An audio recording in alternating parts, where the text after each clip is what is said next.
Hello, fight fans, and welcome to the Combat Challenge podcast. My guest today is a bantamweight MMA athlete who is signed to the prestigious Brave Combat Federation. His professional record is 3 wins and only 1 defeat, and he trains out of the well-respected SBG Rochdale under the guidance of Coach Martin Stapleton. Mr. Jamie Machine Gun Kelly. Jamie, thank you so much for joining us, my brother. How are you, my friend? Jamie, I've got to ask you, my brother, this fight name, Machine Gun, how did that come about? That came mainly from Stapes. Stapes put it down on the list before even I knew that he made it up. So I stepped in the cage and they shouted Machine Gun. And I looked over to Stapes like, who done that? He was like, I did that for you. So he made it up off the spot. And was that on any of your amateur fights or was it your pro fights? When was that? It was either my 3rd pro fight or the one just gone on the big show. So it was announced on a big stage. And so you had no idea? It's just the MC No. He kept hinting it in training. So he'd just say, Machine Gun Kelly. He'd make jokes about it. And then out of the blue, he announced it he announced it in the cage. And do you think that's something that will stick with you, my brother? Maybe. I'm not really big on nicknames, but I like the idea how it came about. So maybe for that reason alone, I'll stick to that one. And the good thing about those sort of fight names is, especially if somebody well-respected as Martin Stapleton is giving you that nickname, he sees something in that, right? Yeah. He has he explains it now and then why he says it, and I'll forget. But he's picked that name for a reason, definitely.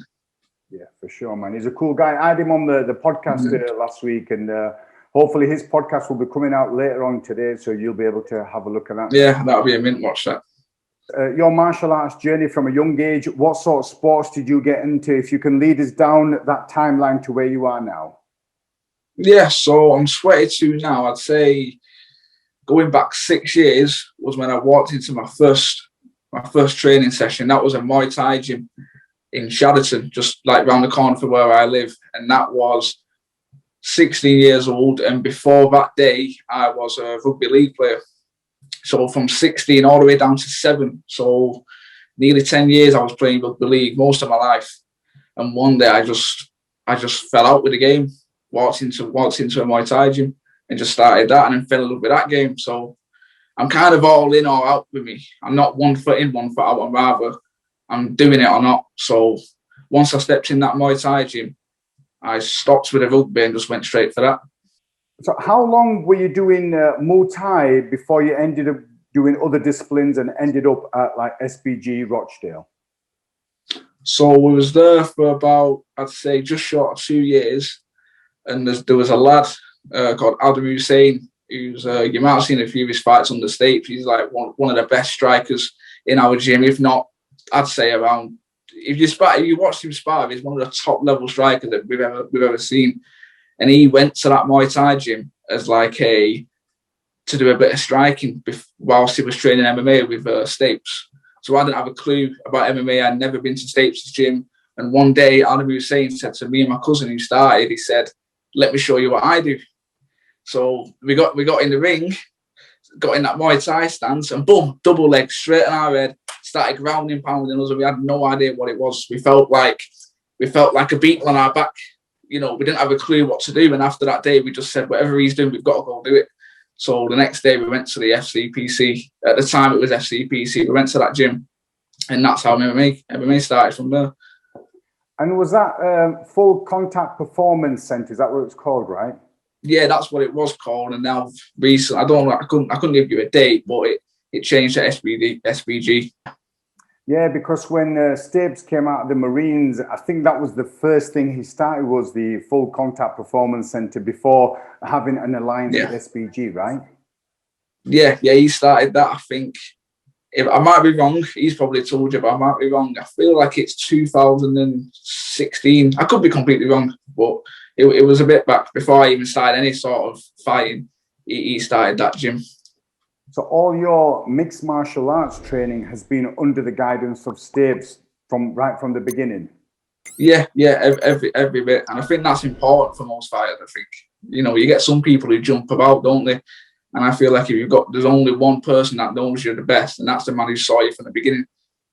Who knows your base, like your base core as a fighter. You might be a fighter at heart, you might be an intelligent person at heart. He only knows that from the original sessions you first ever did. So I feel like that's why it's been important to stay with him. Well, I spoke to a coach on a previous podcast, and he was saying it's good to have that base and that relationship with your students, and those students can then go and train whatever and do the odd disciplines, but come back like a homing pigeon because they've got that one base, right? Yeah. I still divert and do things. I have a boxing coach I work with in Bolton. I've learned loads from him, and I always go to him. I'll learn a skill. I'll come to Stapes and show the skill, and we'll change it up for MMA. We'll try and mix it in, because some things don't work from boxing that work for MMA.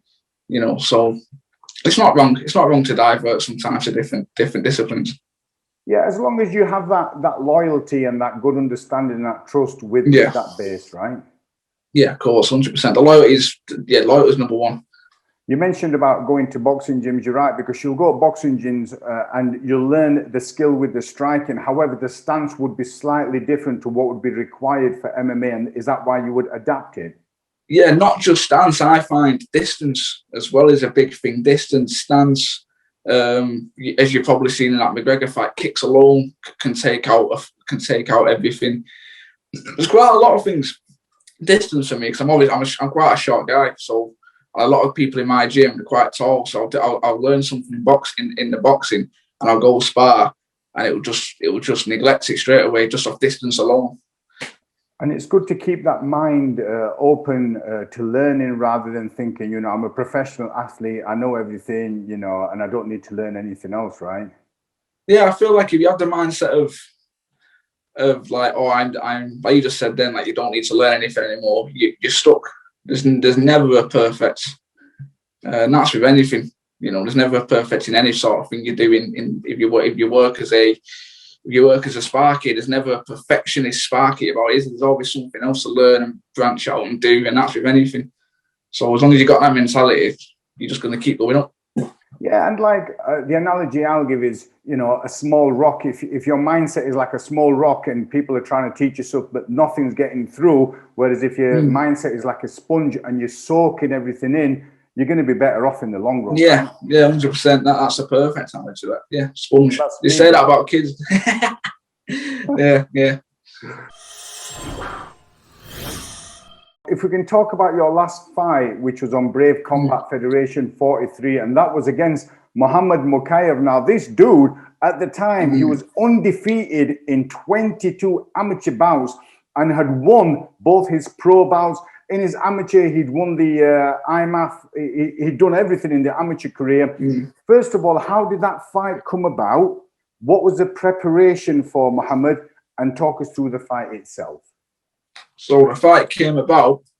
I was just sat at home watching TV, and Stapes sent me a voice message saying brave CF have messaged me and offered you Mokaev. And as soon as he said the name, I jumped out of my seat with excitement, just because I know simply how big of a name he was. I didn't even know what the show was. I just heard the name, and I was more buzzing about the name than anything. So once we've heard that name, instantly from that second, the mentality was on of like the type of fight it was, how big it was, what sort of guy he is. Game plan wise, it was more focused on, himself as a wrestler. Tajikistan wrestler, the highest level of skill in that department. And I'd say that was one of it wasn't wrong, but it was something I'd switch up. I was so obsessed with the idea of how skillful it was in the wrestling department. So every day, every training session, it was like everything we did was to avoid the takedowns. And when we got into the fight, straight away I realised it wasn't really much of a threat, because I was so obsessed with the takedowns. The striking then came like it was just overwhelming. So if I was to go back and then if it was to go again, I'd learn from that fight was, even though he's good in one department, still be aware of the others, if you know what I mean. Yeah, I do, and I've watched the highlights of that, and he was flowing and fluid with his hands and also with his kicks and knees and doing all spinning stuff, right? Yeah, yeah. And I feel like because his wrestling is so high level, he can get away with them things with jumping kicks and spinning. Because if he gets taken down, he's just going to get back up, isn't he? He's a wrestler. That's how good he is on the wrestling. So if I've learned anything, the biggest lesson I learned from that fight was, instead of going into the fight changing how I fight, I'd go in more trying to force my fight rather than changing my own way of fighting. If you understand what I mean. So forcing my fight onto him, but still being aware of what he's capable of. So not being obsessed with it, but just being aware. That's a big difference. That's a big lesson I learned from that fight. Well, that's interesting, because if you look at Khabib's fights, he says the same. He was saying, look, people know that I'm a wrestler, and what I don't do is try to be something different. I'm aware of people, I'm aware of the striking, but ultimately I just want to improve what I'm good at and keep on top. Yeah. Once I can shoot in and I can take him down and I can just put that pressure. So his mindset is similar, right? Yeah. I feel like the whole idea of doing something new and trying something new, that's for sparring. That's for in the gym. You've never done southpaw before. Start going southpaw in your sparring. Don't go southpaw in a world-class fight. That's going down on a record. You know what I mean? I feel like that's what I've learned. So if you're right there. Yeah, just sticking to what you know and enforcing your own game plan on them. Now let's talk about the experience of competing on Brave Combat Federation. For those of us who don't know what it's like to compete for that promotion, can you guide us through how you were treated and the whole process? I've not experienced any other sort of world-class organisation, but if I was to guess, they're up there. They are the top. They are, in the sense of, if you was to compare them to any other, I'd just say I would compare them to just UFC. They're the fastest growing. Everything is organised. You go into your room, there's things placed in your room organised. You have a timetable of what to do and what days, the meetings, the COVID test. In that scenario, there was a COVID test every day. If I was to try and guess of what other organisations are like, I'd say they're comparing to them. They are the top, if not going to be the top. And did you compete in the UK or was it abroad? That was in Bahrain. I'm pretty sure it's a Middle East country. I think that's where they're based. I think Brave are based. They go all over. They've done Sweden. They've just done Russia in January. I did Bahrain, and I think they're doing quite a few shows this year around the world. But they are based in Bahrain, I believe. And talk us through the journey of getting on the flight. How was that? How were you trekked down there, and the whole experience of going to Bahrain, which I assume is a little bit warmer than what it is here. Yeah. So we don't need saunas anyway. We didn't need any saunas. But the trip, I'm surprised. I thought it was quite a long flight. We had two separate flights, and it was about nearly a full day's travel. And I thought I'd be jet lagged. And I wasn't. I was completely fine, to be honest. But I think states were quite jet lagged. But the country over there, it's a bit of a mad one. You're in the hotel. The hotel is 5-star. The hotel is mega. But as soon as you walk out the front door, it's like desert type vibe. You know what I mean? It's just a bit. It's like you have to turn around and remind yourself what the door you just walked out of. It's quite. So I've never experienced a country like that. Anyway, good. I enjoy being there. It's a bit of a. It's different for me, very different. And since you've had your first experience with Brave Combat Federation, is this a federation that you're happy to compete on in the future? Yeah, of course. Yeah, I think these. You see it all around it that they're proving to be one of the fastest growing organisations, breaking records about how many countries they've been to. I think it's 120 countries or more they've been to. Had a show. Yeah, they've been about, and I'm looking forward to see. They've got quite a lot of high level fighters on there, so I'm happy to stay there for a while and build myself up through, and be one of the high level fighters on that organisation. Now, I introduced you as a bantamweight fighter, and this fight that you had with Mohammad was at bantamweight. Is that your normal way, or did you have to go up or come down for that? Well, that fight specifically, it was like it was 59 kilo, that one. So bantamweight 61, flyweight's like 57, and that one was at 59. We met in the middle. So, but I'm a flyweight. Most of my fights have been at flyweight. The only time I took a bantamweight fight, which I've had in a few times in my full career, was when there was no flyweight fight offered to me. They've only been bantamweight, so I'll take most fights, to be honest. If a fight gets offered to me, bantamweight, even a little bit higher than bantamweight, I probably would take it. And I need to get out of that habit. I need to get more into the habit of knowing what weight class I am and sticking to that. So the next few fights will be at flyweight, back to my natural weight.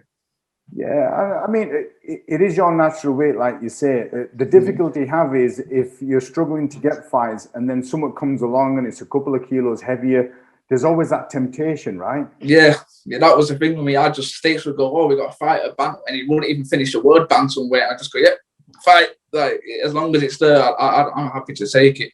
So I'm trying to get myself in the mindset of knowing I'm a flyweight and making a statement at flyweight, building up. For sure.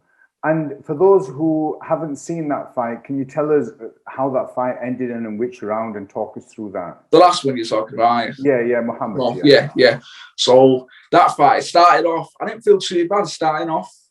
As it went through, I went back to. I felt like I went back to the old me of just like biting your gummy and just charge forward trying to chase, and it paid the price by every time I chased. I just got peppered. I'm not gonna lie to you, I was just getting peppered every round.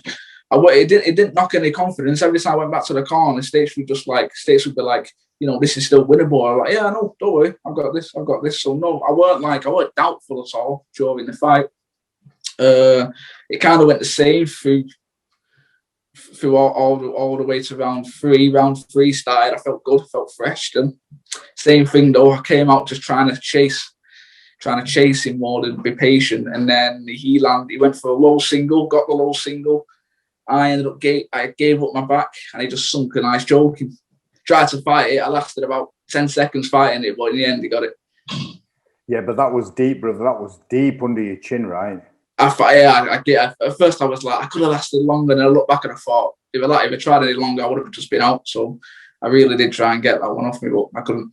Yeah, because I saw that, and he actually got his left arm in, and as he got it in, as you were turning, he was already putting it in, and then he got the lock on, and his fingers were just behind your head, and it was slick. At one point, I felt my fingers grab his, and I went to pull, and it just went back again, and it was it was a slick joke. I give him that. It was good. Well, it's one of those techniques, Jamie, where there's a time where you can defend or even get up, but then it comes to a time where it's just lock and loaded, and then you're just prolonging the inevitable, right? Yeah. I try. I felt like, looking back on it now, I did try every second trying to get his hand off, and it was going to happen either way. At that point, as soon as he sunk it in, that one was on. And did you end up with any injuries? Because on one of them, I think I saw you with a bit of a cut. Yeah, I had a few stitches. I had stitches under that eye, nose. I think both eyes, to be fair. Nothing lifelong. No, I was limping for a day or two after. That was about it. I was able to get back into doing pads after a couple of days, and I just weren't able to spar for a week or two because of the stitches. Once they was out, I was back to sparring then. No serious injuries. No, just your typical post-fight injuries. Now, there's been coaches on your martial arts journey. If you can share with us which coaches or mentors have played a significant part on your martial arts journey and why? For me, it's just Stapes, hands down. He's been the only coach I've really been with and stuck under. Obviously, I had a Thai coach back in the day.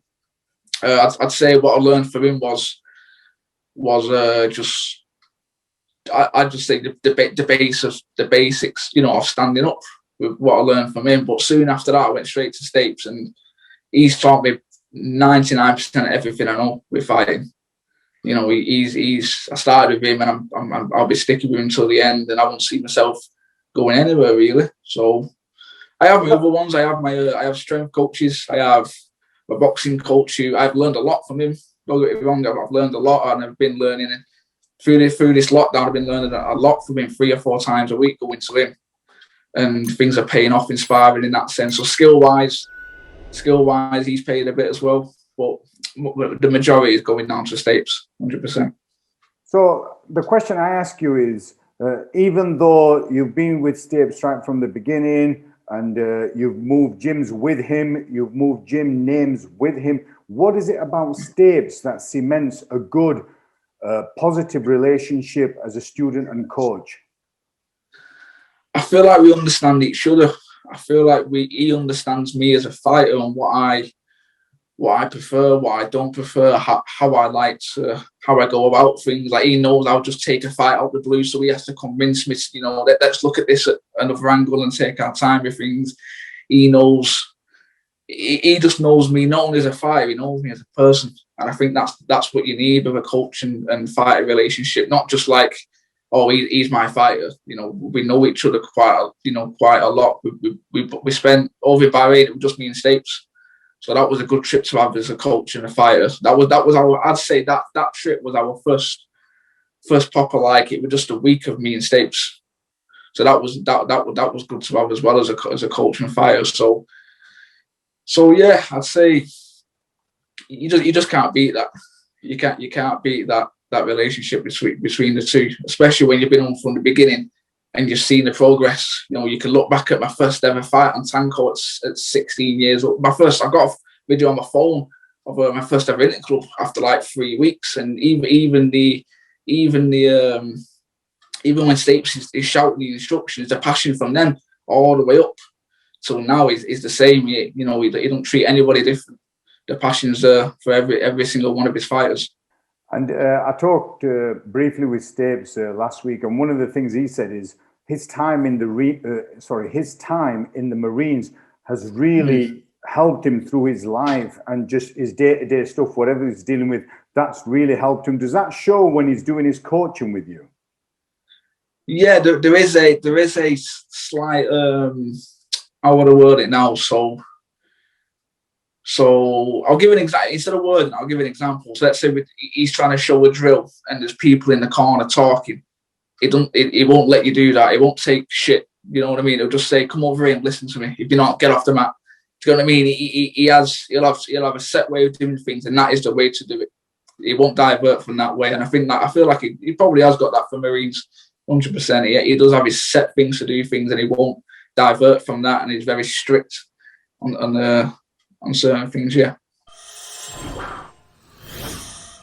With you, we're in this testing times, and you're fortunate to have that professional athlete status, which I'm sure allows you to train a bit more. But even through these testing times, how much training are you getting in, and are you having to do other sorts of training which you wouldn't normally do to compensate? I think I've done more road running than I've ever had before. But as well as that, I'm mainly doing more of my own thing. I'm doing my sprints, I'm doing road running, I'm doing the odd boxing session with that coach, I'm doing sessions with Stapes. And that's really it. There's no real routine to what's going on. That's the hard thing. I think a lot of people need a routine, don't they? What they're doing Monday morning, what they're doing Monday night, next day. So with what's going on, it's hard to get a routine in order. And without the routine, it's hard to keep the discipline then. But I'm managing well. I feel like I'm managing well. I'm keeping everything on point. My diet is still on point. My weight's on point. My fitness is at a level where I'm not fight fit, but I'm not like unfit. I'm still doing I can do 5 rounds of sparring with someone and 5 rounds of pads. But to get to that fight fit shape, we'll have to bump things up. I'd say I'm managing pretty well, me. Yeah. Well, it's interesting you mentioned about being the fight fit level. I did a podcast with Lee, the Butcher Chadwick, and he was saying he always tries to keep around 80% of his fitness there. So then when it comes to it, he just bumps it up a little bit rather than trying to do everything within that fight camp. It seems like you're trying to do the same as well. Yeah, I won't say I'm 80%, but I'd say I'm a good 60. Good 60%. I can do some hard rounds, like 5 rounds hard on the pads. I can probably do 5 or 6 rounds hard sparring. That fight fit shape, it's another it's another level. You can't maintain that for all year round. It's something that there's a time frame to do it, and you just got to smash it and get in that shape. It's tough. It is a tough thing to do. Yeah, for sure. And with any sort of competitions, if you look at, for example, bodybuilders, they'll try to keep themselves at a certain level, and then they got to peak, but you can only keep it for that, and it's getting that timing with that peak, and then you come back down, right? Yeah. It's like sprinting. You can't sprint 100% for 60 seconds forever. You will eventually start going down. So if you try to keep fight shape all year round, you'll eventually you'll plummet yourself. You'll go down. So there is a time to go up. You can maintain a high level, but you can never maintain that top peak. Now, you've had quite a few fights, both at amateur and professional level. Out of all those fights, could you share with us the most rewarding fight you've had?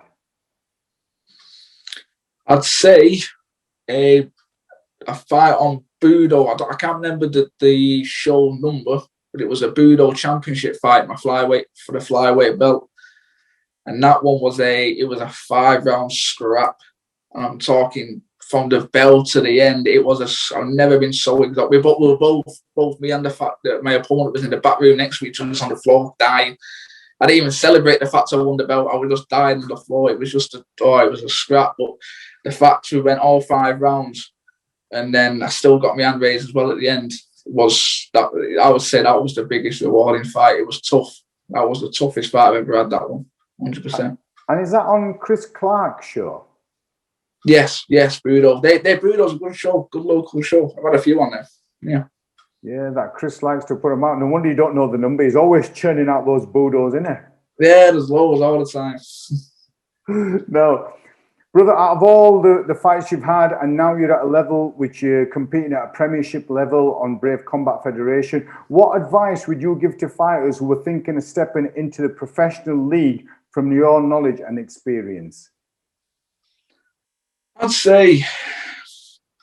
just say stay disciplined and trust the process, with not just in yourself but with the team around you. Just trust that everyone's here to help you. Your coach is there to help you. Stay loyal to your team, and just even though there will be times where it's like you'll compare yourself to people who are doing, who are like up there, and you just got to think, as long as you do you, as long as you do the best you're doing, you can't go wrong. But I'd say by facts, if you're doing the best that you can do, how can you? You're only going to go up. As long as you keep that mindset, you'll get there. You'll get to wherever you want to go. So just keep that consistency going, right? Yeah, but discipline. I think the mindset's the biggest one, because anyone can go to the gym and not want to go and still put the work in and gain the fitness level, but I feel like the mindset is close to 90% of the job with this, so keeping a mindset of focusing on yourself, not focusing on others, trusting the people around you, the process, the loyalty, it will all come into play, and you won't see it. You won't see the, how to explain, you won't see the set of stairs, but you'll see the end when it comes, if you get what I mean. It's hard to see it go up, but eventually it'll just come to you, and it'll just appear, and you'll be like, oh right, it is working out, next step, and it'll work. Jamie, thank you so much for sharing your knowledge and experience, and I look forward to having you on the podcast another 3 months from now, brother.